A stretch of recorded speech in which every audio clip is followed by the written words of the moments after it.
Morning po. Pwede po kayo magpakilala? Pwede. Pwede talaga. Apo? Kasi nagkakonsyo. Start na tayo. Apo. Ako po si Honorable Sandra H. Ali, Barangay San Rafael, Isabela City. Isabela City. Marriage po. Talaga. Lahat ba? Apo. Kayo po, si... Bagong kagawad na nanalo ngayong 2023. Pangalan?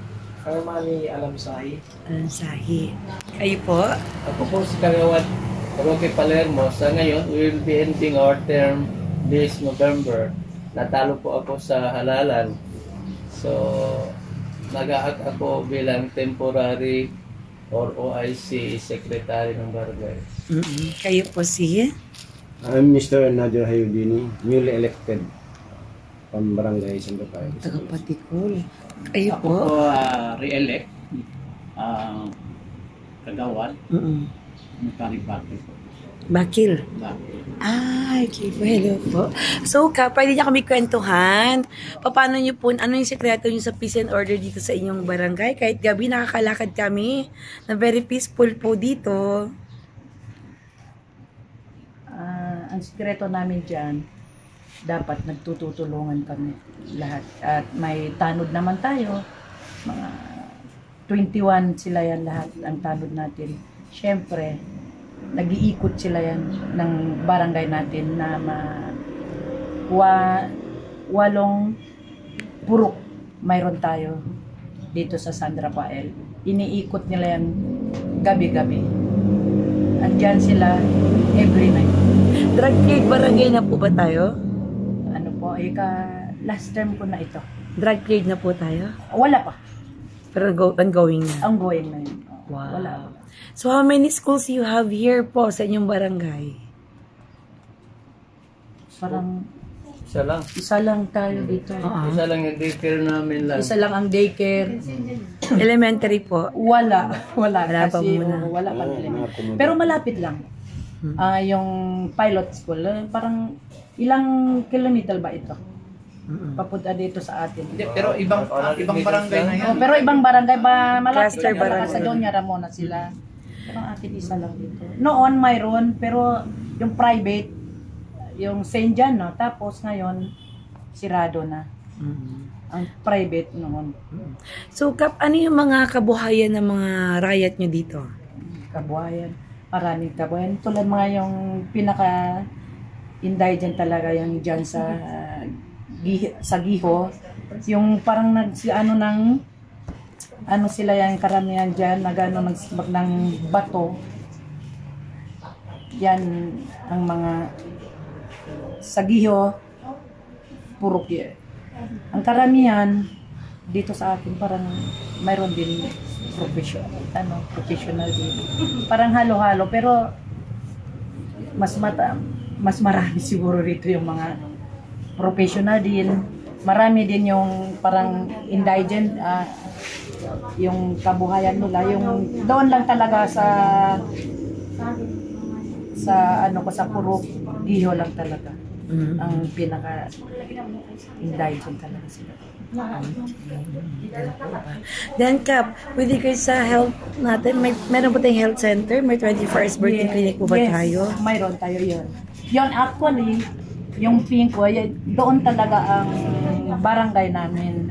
Ito, parang second barangay ito, may personal ito. Wala kaming structure para sa daycare at saka sa health center. So yung big structure ng barangay hall, yun na lang yung health center.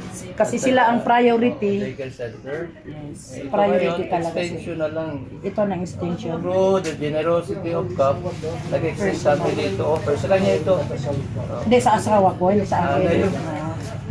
Inihiram ko na lang ito kasi mahirap naman yung priority talaga. Siyempre priority lang ang health center, pati yung daycare. Kaya sila ang pina-priority ko. Kaya ako, parang extension na lang ito. Andito na lang ako. At least Malapit lang. Okay. So, sa newly elected kagawad, yes po. Pwede niyo sabihin para sa mga rakyat niyo.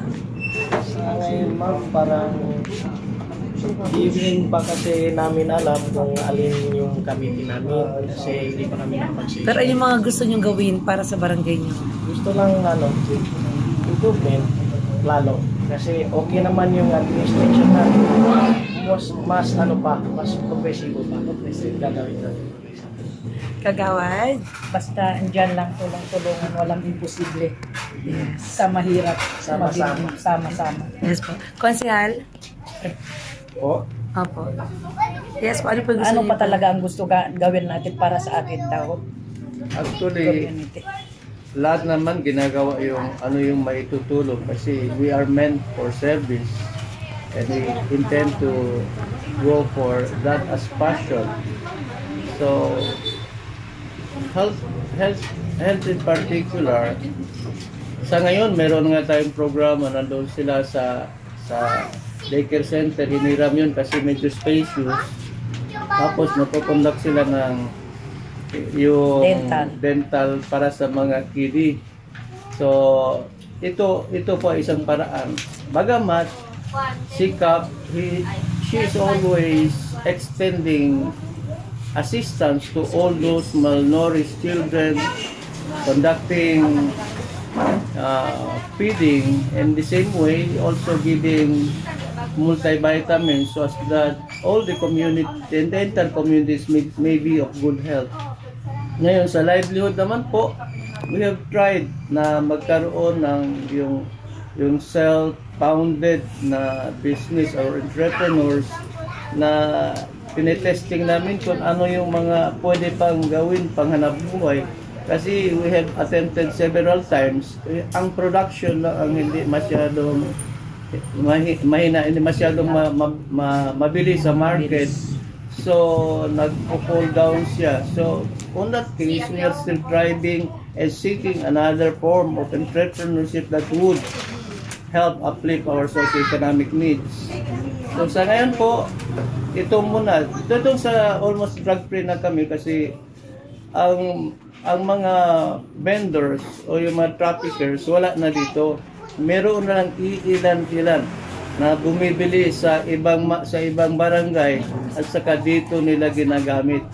So but then marami din ang nasasakote ng ating yung may kapangyarihan sa PDEA sa pamamagitan ng drug busting procedure na marami din ang nahuhuli. Kasi ako din yung bayon ng barangay, so nag-a-assist din ako every time there is operation.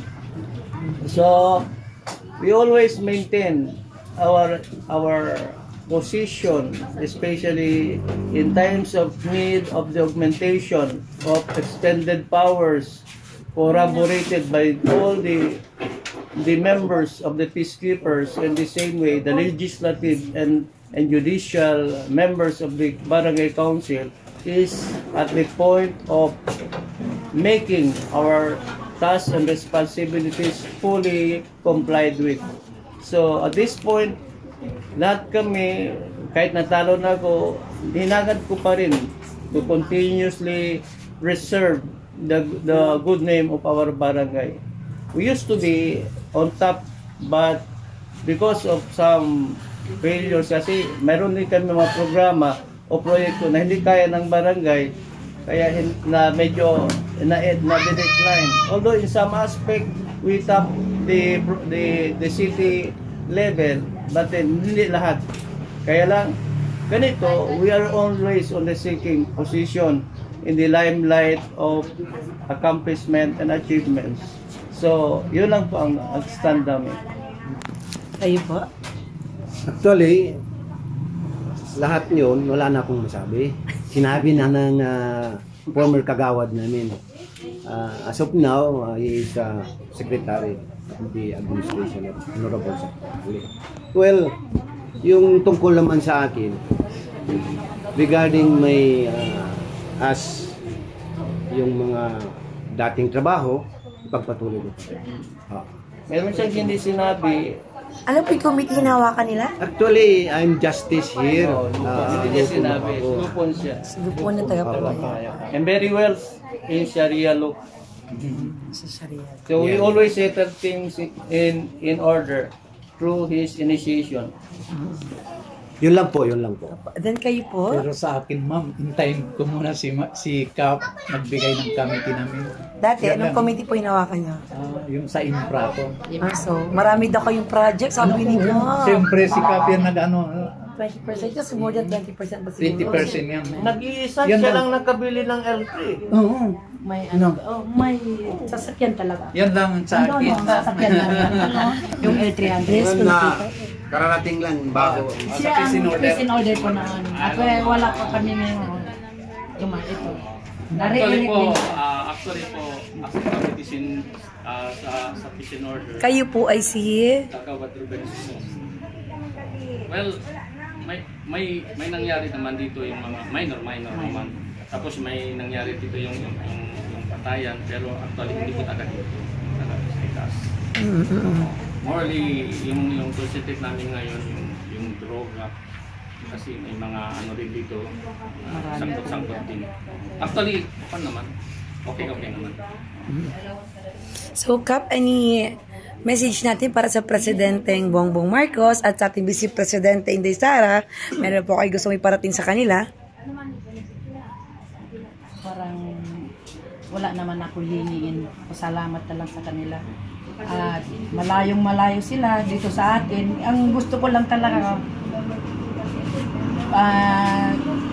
kahit ako hihingi sa kanya, malayo yung walang mahingi. Pero mas gusto kong hihingin ang maghingi ako ng project. Yung dito talaga sa atin, tulad ng atin, yung pasalamat din tayo ng mayora natin, ng city, at ang Congress, at ang salamat din tayo sa governor natin. Baka dito tayo pwede humingi ng project yung kailangan natin dito para sa atin barangay. Sila kasi ang malapit. Kahit sabihin natin gusto natin humingi kay Like example, ano po yung gusto nyo hingin? kay Bongbong, malayo naman yon. Maririnig pa rin po yun. Sana yung gusto lang namin talaga yung project lang talaga. Like yung dito sa akin, gusto ko talaga yung yung cover court ba? Yung talaga ang number 1 dito sa amin.